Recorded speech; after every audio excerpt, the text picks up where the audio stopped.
حضرت آمنہ رضی اللہ تعالیٰ عنہ کہتی ہیں کہ میں نے حضور پاک صلی اللہ تعالیٰ علیہ وسلم کی پیدائش کے وقت اتنی روشنی دیکھی کہ اس روشنی کے اندر مجھے کسرا کیسر و کسرا کے مینار نظر آ رہے ہیں۔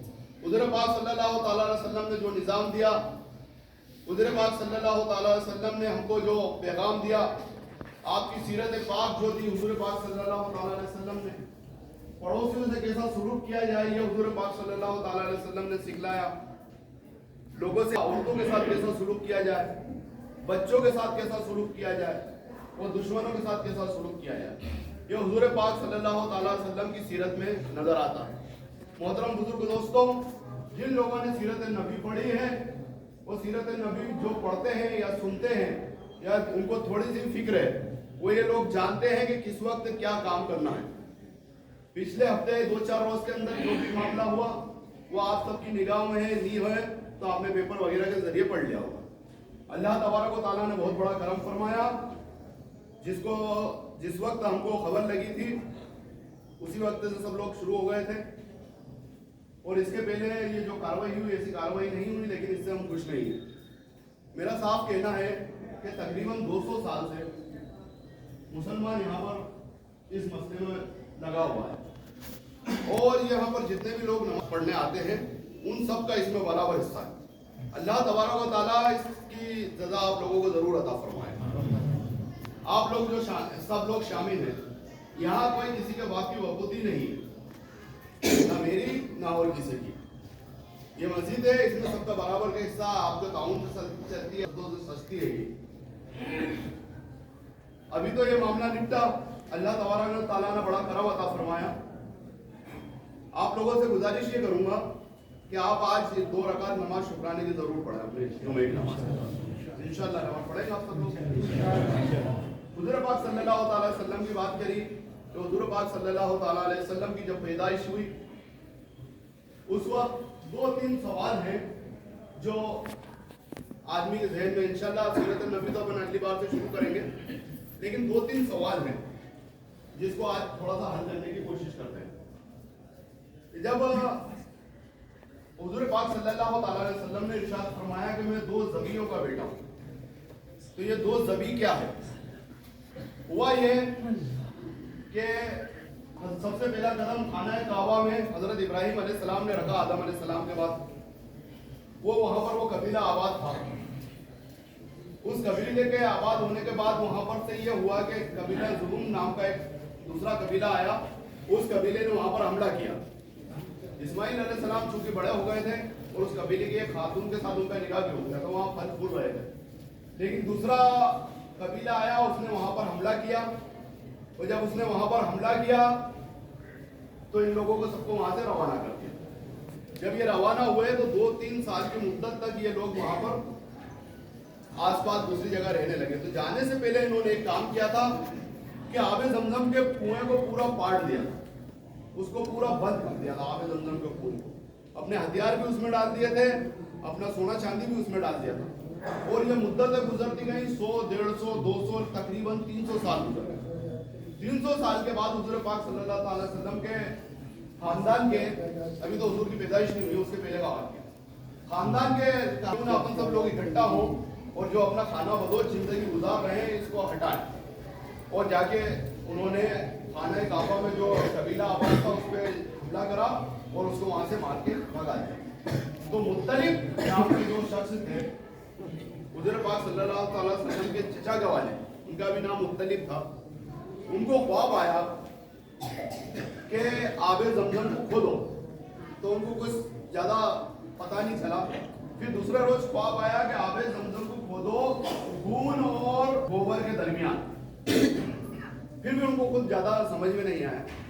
پھر تیسرے روز خواب آیا کہ آب زمزم کو کھودو، آب زمزم کو باہر کرو خون، گوبر اور چیٹیوں کے چھتے کے پاس میں۔